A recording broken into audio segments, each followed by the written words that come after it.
of social media. Social media is awesome, but do you want to know my absolute favorite thing about social media? The unfollow button. Yeah, I said it. If I get bored of someone's post, or if they start posting too much, or if I simply don't like what they have to say, I press that beautiful button and poof, they're gone. A couple weeks ago, I noticed my Instagram feed was getting a little bit too overwhelming, so I decided to declutter. I did this using the grocery store method. If you haven't already know what it is, it's when you go through each person in your following and you decide if you would see them in a grocery store, if you would say hello. If you see yourself not saying hello, then you shouldn't be following them. You know these moments when you see something annoying on social media and you just want to hit that unfollow button? Well, imagine feeling that way about Jesus. Yeah, it might sound crazy, but sometimes people who follow Jesus may feel like they want to unfollow him. Some of you may be like, no, that's not me. And others may be like, yeah, I'm kind of over this Jesus thing.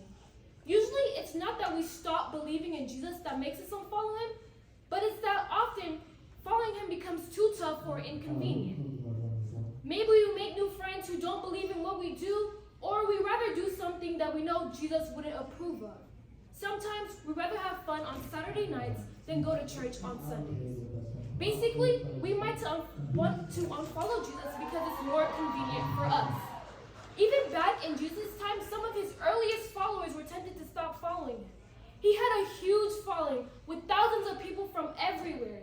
Some even went into the wilderness and up on mountains just to hear him preach. So we're not alone in feeling tempted to unfollow Jesus sometimes. Jesus, long before social media influencers, once said something that really shook up his following. He told them, "Whoever eats my flesh and drinks my blood has eternal life."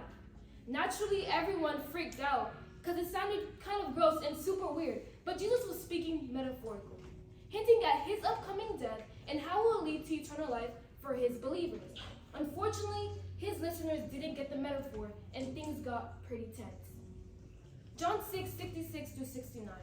From this time, many of the disciples turned back and no longer followed him. I guess you could say Jesus' former followers had clicked the unfollow button because suddenly following Jesus became really inconvenient. Then Jesus turned to his closest disciples, the 12 guys who followed him everywhere he went, and said, "You don't want to leave too, do you?" Jesus asked the 12. Jesus knew that his remaining followers might have been thinking that they should leave too, but Peter responded with the most incredible answer. Simon Peter answered him, "Lord, to whom shall we go? You have the words of eternal life. We have come to believe and to know that you are the Holy One of God." When Peter asked, "To whom shall I go?" he's essentially saying, if not Jesus, then who? It might seem like he's just settling, but Peter's pointing out that Jesus has the words of eternal life.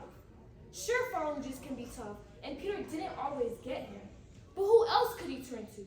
Where else could he find an alternative to Jesus? Peter understood something important. Walking away from something means walking towards something else.